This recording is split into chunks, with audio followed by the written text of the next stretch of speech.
There's a lot of advice on the internet about how to speed read, how to read faster, and how to read more. In an age of hyper-productivity and the mass consumption of written material, this seems to make a lot of sense. Quantity over quality, right? Well, not necessarily. If you wanted to listen to the symphonies of Beethoven, you wouldn't queue up all of the symphonies on Spotify and then listen to them all on triple or quadruple speed. No, a symphony requires the surrender of time and attention. It's an encounter with beauty. Altering the tempo would significantly change the experience and essentially the music itself. And it's the same for reading great works of literature, in which the art and craft of language is as important as things like narrative and theme. Granted, speed reading is fine for some books, like self-help books or textbooks.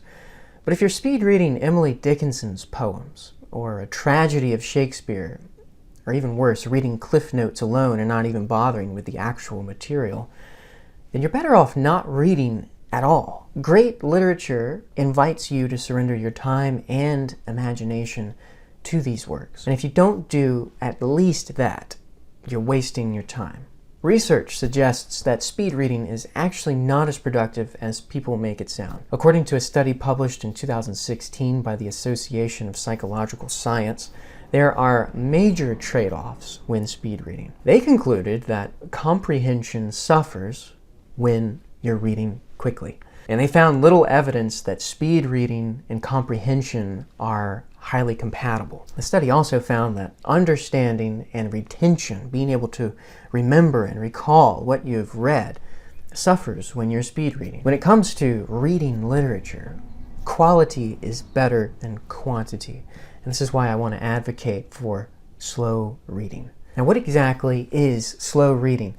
Slow reading is a devout mindfulness to the beauties of language and literature. Any kind of literary artwork, a novel, a poem, an essay, a play, requires a careful, attentive, and imaginative engagement, and this is why slow reading is so important. Instead of just skimming the surface, the plot or the main action and the main dialogue, slow reading involves a total immersion, a surrender to an experience. It helps you understand and appreciate language, remember what you've read, and to absorb and critically apply the encounter of reading to your own experience. In 1959, the English professor Reuben A. Brower published an essay titled Reading in Slow Motion. And this, he says, was a practice that involves slowing down the process of reading to observe what is happening in order to attend very closely to the words, their uses, and their meaning. This process of reading in slow motion requires us to cultivate the complete and agile response to words that is demanded by a good poem. This idea of slow reading is very similar to what Sven Burkertz calls deep reading, the slow and meditative possession of a book. We don't just read the words, we dream our lives in their vicinity. The printed page becomes a kind of wrought iron fence we crawl through, returning once we have wandered to the very place we started.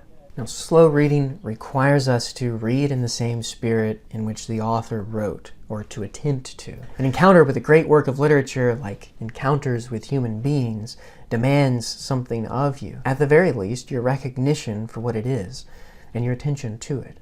It may demand, and probably will demand, much more. So if you want to start encountering literature as an experience, here are 5 ways that you can start slow reading today. The first and perhaps oldest method of slow reading is simply reading aloud. Reading aloud allows you to overhear the language come alive in your own voice. That's especially important for poetry.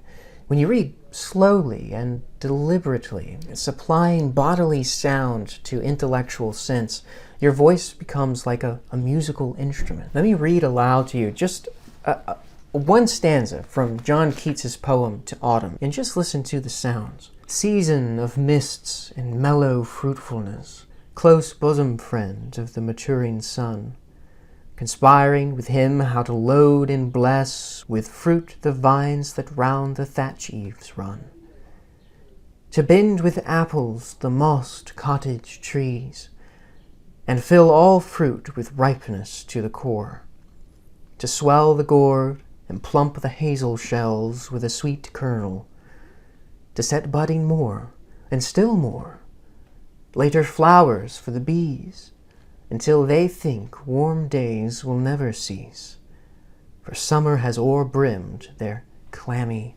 cells. I mean, reading aloud, you really notice the consonant sensuousness of Keats's sonic textures. This is so characteristic of Keats's poetry. This rhythmic interplay between long and short syllables, the bright, stressed syllables clustered amid rich consonants. I mean, that phrase, mossed cottage trees, vines that round the thatch eaves run. Reading aloud will not only enhance your enjoyment, it will actually enhance your understanding. The second method of slow reading is to memorize. And you can do this by memorizing line by line. This is the rote standard method, which works. I've used it and found that for me it works best if I repeat it aloud several times. Another way is to close read the poem. The more you read it imaginatively and analytically, exploring how the words fit together and discern by what logic and feeling they flow, you'll find that you can't help but memorize poems.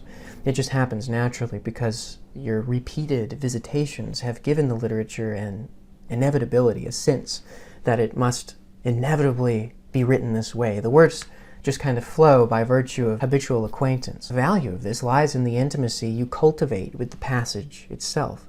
You internalize it and it becomes part of you. As you learn to think with the poem through memorization, you'll find it ordering the movements of your own thought and informing your own vocabulary.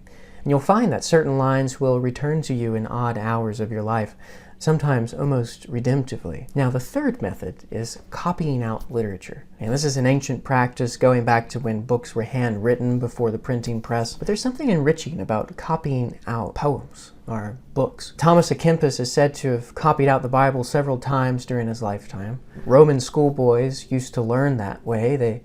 Most of their days were spent copying out and translating Greek verses into Latin verse and Latin verse into Greek. And translation is a good version of this. People have always been doing it. Malcolm X, when he was in prison, copied out pages of the dictionary.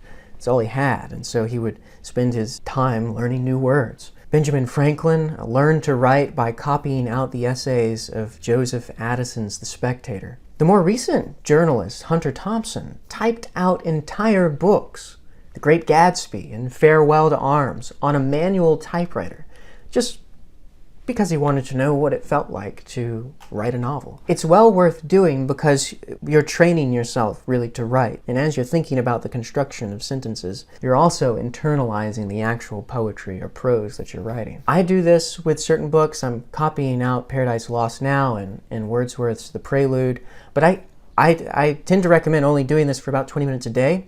That's about as much as I can handle, and you should read the passage before you copy it out so you have a sense of where the argument or the narrative or the logic of the poem is going. If you do this in a blank journal, you'll also have, once you've completed, a really nice anthology in your own handwriting. But doing this will generally enhance your own writing and your experience with literature. The fourth method of slow reading is keeping a reading journal. And this is a journal of your responses to literature. This will help you stay attuned to your own responses, to your own taste.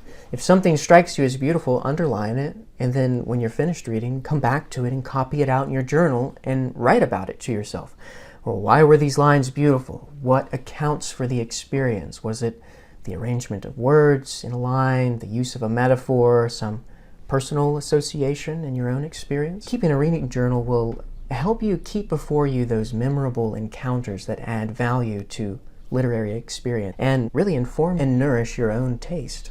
Now, the fifth and final method of slow reading is conversation, reading with others, and then talk about your readings with others. Originally, most literary encounters were communal in this way. The Greeks had their theaters in which dramatic poetry was publicly revealed, and they had their athenaeums and their lyceums in which responses to literature and ideas were exchanged. In Jewish traditions, the sacred texts are read aloud publicly and discussed in community. In Christian traditions, for centuries, poetry made up a large portion of not only scripture, but also liturgy. And the idea of a private, individual readership is fairly modern. Today, reading groups and discussion-based classrooms make up some of the most enriching encounters with literature. And if you can't join a reading group, you might start one of your own. It works best if you have a guide to lead you, but even if you're all novices who are sitting down to read Jane Austen for the first time, you'll find that translating great works of literature into conversation is a great way to slowly read. You'll find that other people notice things about the work that you didn't, and vice versa. You'll be able to pool your reading experiences together and enrich each other's encounters. Talk about the characters, what's motivating their actions and responses. How does the author use language to reveal narrative? Which lines of poetry are especially beautiful, are perplexing, difficult to understand? So these are the 5 methods of slow reading that I have found helpful. And just as a final word of encouragement, I know some people struggle with reading.